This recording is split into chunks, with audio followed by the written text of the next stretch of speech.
আসসালামু আলাইকুম। দেশ বিদেশ টিভি থেকে হোসেন বলছি। আমার চ্যানেলে সবাইকে স্বাগত।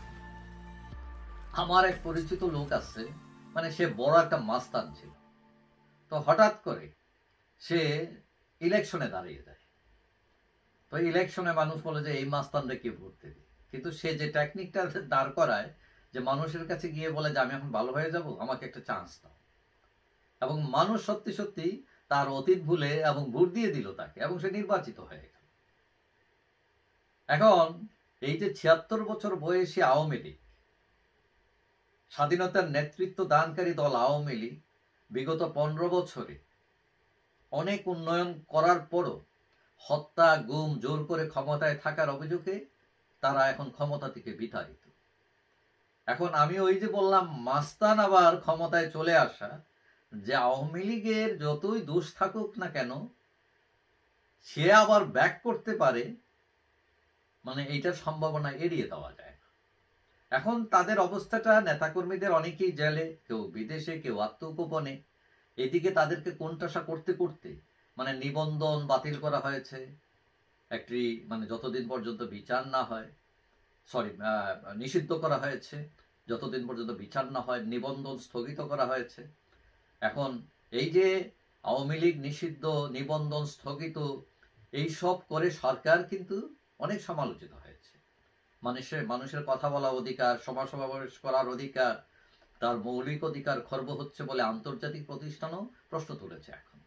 এখন সরকার চাপে, আন্তর্জাতিক চাপ, এইদিকে বিএনপি নির্বাচনের জন্য চাপ, এইদিকে এনসিপি তারা বল প্রয়োগ করছে, সরকারের বিভিন্ন সিদ্ধান্ত নিতে বাধ্য করছে।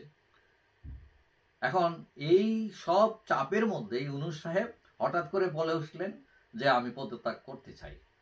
তখন সবাই টনক নড়ে উঠলো, বিশেষ করে এই যে নাগরিক যারা যারা পায়ের নিচে মাটি নাই, যারা বালুর বাদের উপর দাঁড়ানো, চূড়াবালির উপর, হ্যাঁ, তারা একবার দৌড়াদৌড়ি শুরু হয়ে গেল, হায় হায় স্যার চলে গেলে এখন আমাদের কি হবে। এখন এটা ছাড়াও সেনাপ্রধান হঠাৎ করে বললেন যে ডিসেম্বরের মধ্যে নির্বাচন, করিডোর, এটা নির্বাচিত সরকার করবে। এখন কারো কারো মনে সন্দেহ দেখা দিচ্ছে যে সেনাবাহিনীও ঘুরে গেল কিনা। এখন বাস্তবতা হচ্ছে দেশে রাজনৈতিক অস্থিরতা তৈরি হয়েছে। পুলিশ অ্যাক্টিভ না, পুলিশ খুঁজলে ডাকলে পাওয়া যায় না, তারা তখন বিভিন্ন ছলছুতা দেয় যে না আমরা আসতে পারবো না, আমাদের গাড়ি নাই, গাড়ি জ্বালিয়ে দিচ্ছে। এইদিকে বিনিয়োগ নাই, বেকারত্ব বাড়তেছে। এখন সরকার কিছু কিছু ক্ষেত্রে, যেমন দ্রব্যমূল্য স্থিতিশীল রাখা, আর্থিক খাতকে একটু ভালো রাখা, ব্যাংকে একটু দাঁড় করানো, রিজার্ভ কিছুটা বাড়ানো, এইসব ক্ষেত্রে কিছুটা সাফল্য দেখালেও দেশ হয়ে গেছে এখন দাবি আদায়ের দেশ। দাবি, অবরোধ, কর্মবিরতি, হুমকি দামকি, সরকারের এখন আর ঘুম নাই। এবং এটা ছাড়া এখানে আবার নতুন ইস্যু, নাগরিক পার্টি, এরা অযথাই বিভিন্ন ইস্যু তৈরি করে, আজকে এর দিকে চোখ রাঙায়, কালকে ওর দিকে চোখ রাঙায়। এখন এই সবকিছু মিলিয়ে তাল গোতাল বাতাল অবস্থা। এখন বিগত ১৫ বছরের শাসনে সমাজের বড় একটি অংশ আওয়ামী লীগের উপর নাখুশ হয়, এটা সত্য। এবং খুদ আওয়ামী লীগের অনেক লোকজন চাচ্ছিল যে আওয়ামী লীগ এখন ক্ষমতায় না থাকলেই ভালো, একটা পরিবর্তন চাচ্ছিল। তো পরিবর্তন হওয়ার পর কিছু কিছু মানুষ খুবই খুশি হয়েছিলেন, কিন্তু আস্তে আস্তে তারা হতাশ হওয়া শুরু করছেন যে বিগত ৯ মাসে দেশে অস্থিরতা ক্রমশই বেড়েছে। এখন সাধারণ মানুষ কি চায়? তারা এত রাজনৈতিক পেছালে যেতে চায় না। কে তুমি ক্ষমতায় আসো না আসো তার কিছু যায় আসে না। সে চায় তার বাল বাচ্চা নিয়ে দুইটা কম খেয়ে হলেও সে নিরাপদে শান্তিতে বসবাস করতে চায়।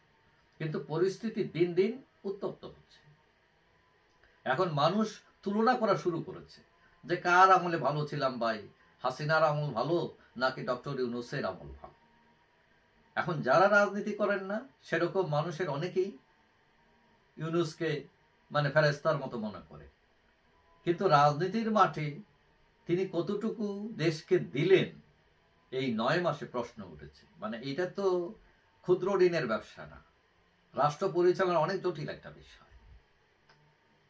এখন এক ধরনের মানুষ মনে করে শেখ হাসিনা হত্যা, গুম, জোর করে ক্ষমতায় থাকলেও দেশের উন্নয়নের চাকা তিনি ঘুরাইছে এবং প্রচুর দুর্নীতি হয়েছে এবং কেউ কেউ মনে করছেন যে যত বেশি কাজ হবে, অর্থনৈতিক কর্মকাণ্ড হবে, দুর্নীতি সেই হারে বাড়বে।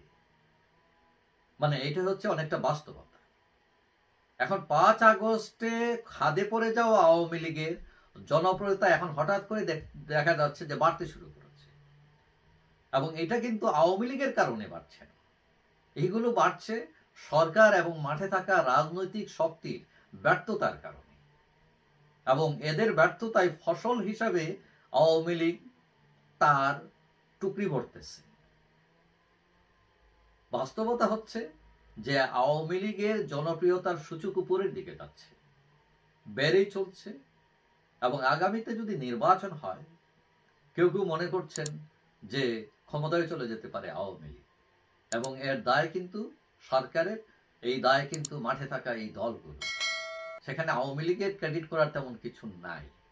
অর্থাৎ রাজনৈতিক ঘুরপাকে আওয়ামী লীগ চান্স নিচ্ছে।